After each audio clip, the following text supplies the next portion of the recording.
En fait, la métropole est très engagée depuis assez longtemps autour de ce qu'on appelle la ville intelligente et la smart cities, et en tout cas l'évolution nécessaire vers le numérique, tout simplement parce que cette métropole, elle a aujourd'hui beaucoup de compétences, elle accompagne nos concitoyens, elle les accompagne dans l'aménagement de l'espace public, dans le logement, dans la propreté, mais elle accompagne aussi nos concitoyens dans ce qu'on appelle finalement les étapes de la vie depuis la naissance jusqu'à la vieillesse, voire quelquefois jusqu'à la dépendance.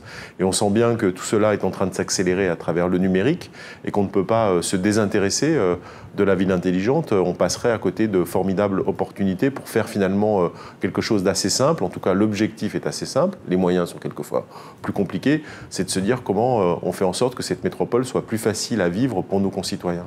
Et pour une métropole plus facile à vivre, il faut pouvoir être en pointe, à mon sens, demain sur ce qu'on appelle la smart cities et la ville intelligente. Alors, ça a aussi un autre intérêt pour nous, ça a un intérêt bien sûr économique, parce que de mettre à disposition ce territoire comme un lieu où on peut tester avec de grandeur nature, en quelque sorte, avec beaucoup d'habitants, ces applications-là, montrer la pertinence des applications, et bien ma foi, c'est aussi attirer des entreprises sur notre métropole.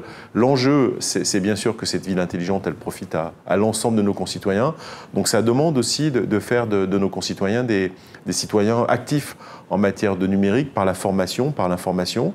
Et puis il faut aussi les garantir, et c'est aussi un des débats de cette conférence, c'est que leurs données personnelles soient utilisées dans toute la transparence, c'est-à-dire que les citoyens qui participent quelque part avec leurs propres données aient la garantie de la bonne utilisation de leurs propres données.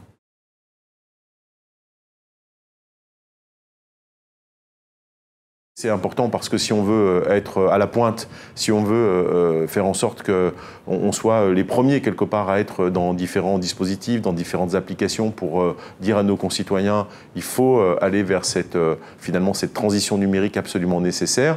Nos concitoyens ont envie de savoir aussi ce qu'ils vont faire de leurs données, d'être à la pointe, d'être plutôt celles et ceux qui sont plutôt moteurs dans ces réflexions et dans ces actions. C'est important pour nous. Donc chaque fois qu'il y a des initiatives à prendre en matière d'expérimentation, en matière de conférences, de débats, eh bien ma foi, la métropole souhaite être à la pointe du débat.